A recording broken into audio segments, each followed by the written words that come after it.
So yeah, that's the Chico fire behind me. You know, a lot of people watch Lone Peak 4.0 videos. So I thought I would make another one. I've hiked about between 50 and 100 miles in my Lone Peaks. And so far so good. I'll try to give you some information about those shoes. What you're looking at behind me is the Chico fire and the sunset here at the point at the Muir Beach overlook.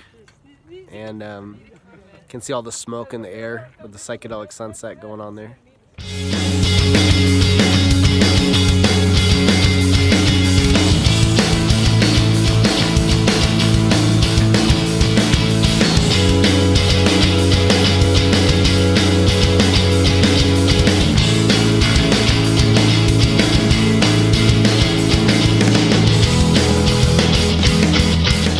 Is really for people who don't know a lot about Ultra or the Lone Peak.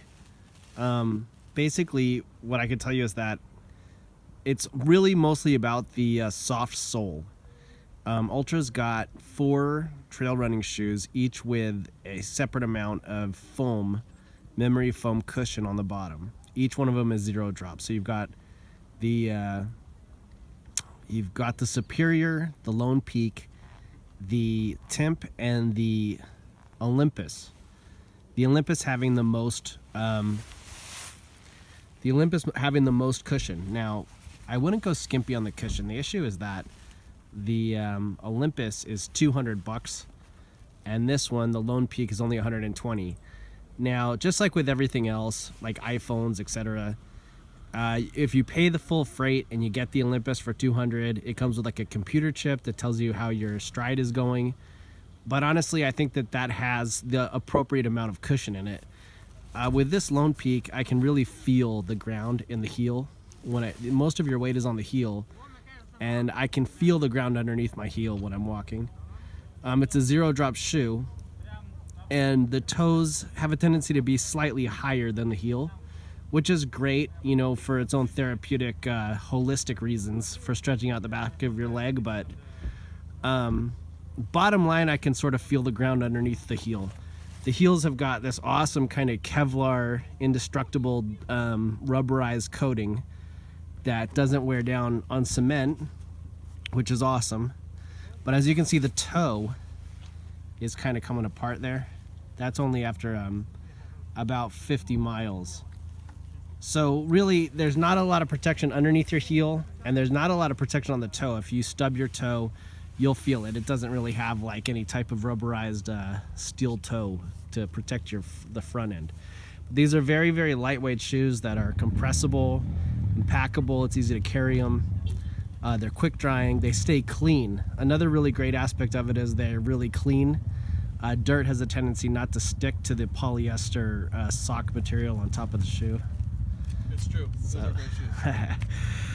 Yeah. So yeah, they're sick. To try and like wrap up this information about the Lone Peak 4.0 is just that what I've got here is I've got 3 different kinds of shoes. I got the Solomon XA,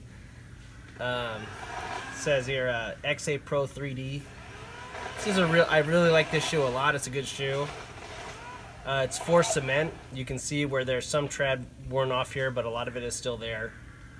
This particular shoe is a trail running shoe that's for the road and the trail, and it's a lot different than the Lone Peak.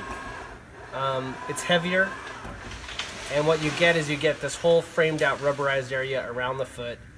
You get this kind of dirty ventilated area here, and you get this kind of rubberized steel-toed boot thing here, the steel toe, and you get this cross trainer style heel. But it's got a raised heel, like a high heel, and basically this shoe protects your foot enough so that you can hike all day and then bust out your headlamp and hike and do some night hiking. And you don't have to stop hiking until like 10:30 at night. Maybe you could hike from like 8 o'clock in the morning until 10:30 at night, covering about 15 miles or more. And the next day your feet don't really hurt and you can keep hiking. Eventually, after like 3 days, you might want to take like a 0 day just because you're really tired, but not because your feet hurt. These kind of give you a lot of protection from the road and prevent your feet from hurting. I did break my ankle wearing these, Here's the boot. Okay, I broke my leg. I think the reason for that is, overconfidence and hiking too fast. As you get into shape, as you lose weight, you start to hike faster and faster, and you start to become more confident and pay less attention to your hiking, and that's why a lot of times people end up injuring themselves. With the Lone Peak, you have a wider toe in the front, and one of the things that does is it prevents you from rolling your foot. So, when you step on a rock like this, your ankle will turn like that, but the toe will catch on the ground and kind of prevent your ankle from turning completely.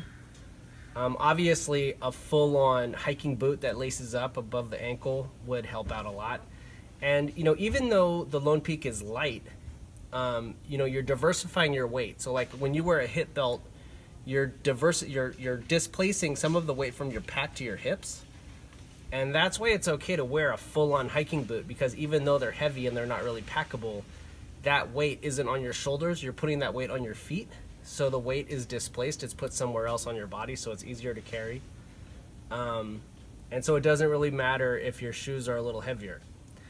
There are some really competitive hikers who wear heavier, full-on hiking boots. So these are really light, and that's awesome for when you want to put them in your pack. They collapse flat. They really only have a framework here, right here where it's yellow. The rest of this is all just a polyester sock material. It's just completely, it just scrunches down to nothing like that. You see how that just completely folds down? So it's really compressible and light, and you can carry it easy. But while you're wearing this shoe, if you're hiking, that lack of weight, that lightweight sense that you get from the shoe, it isn't really necessary for hiking. During the first 3 hours of your hike, your feet will feel really comfortable, but it is kind of distracting. It does feel like walking on like a bed mattress, and you can hear the cleats on the ground. It kind of sounds like an army marching. It kind of goes like crunch, crunch, crunch, crunch. You can hear it while you're walking. And then for the second half of the day, your feet will kind of hurt because you can feel the ground underneath your feet. Now, the same thing is true with the Vibrams. This is a 5 fingers from Vibrams, and it has no cushion. So you're just walking on the ground. Your bare feet are inside of here, and it's got space for your toes. And more or less, after 5 miles, your feet are going to hurt no matter what you're doing. It's better to run in Vibrams because you cover more ground before your feet start to hurt. So, your feet are definitely going to hurt if you hike a long distance with Vibrams. You're not going to be able to hike more. Normally you wouldn't hike more than 7 or 10 miles in a day wearing Vibrams because you can really feel the ground right through this, and you'll actually get like a sharp pain. You'll get like a sharp pain in your foot right through here. But one interesting thing is that these do have these rubberized caps on the toes, so it's easier to stub your toe with this, whereas the Lone Peak doesn't. You can really feel it when you stub your toe with this one, and this one actually has a rubber protection on the front. Same thing with the Solomon. It's got this rubberized toe on the front that protects your toe.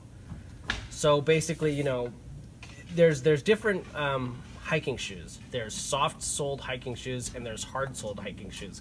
I think that there's advantages to both. You really do get in shape when you wear the Lone Peaks because it's like no pain, no gain. But you do feel the pain. So if you were trying to cover a lot of ground, if you're doing a long trail and you just care about completing the long trail, the harder soled shoe might be a better option. If you're just doing day hikes and section hikes and training and trying to get in shape and trying to lose weight and what have you, I think the training shoe is better. This is kind of an awesome training shoe. You really feel the ground under your feet. It does hurt. You get hiker hobble. And when I wake up in the morning, I don't really have that desire to hike in the morning after a long day of hiking because my feet still kind of hurt the next day.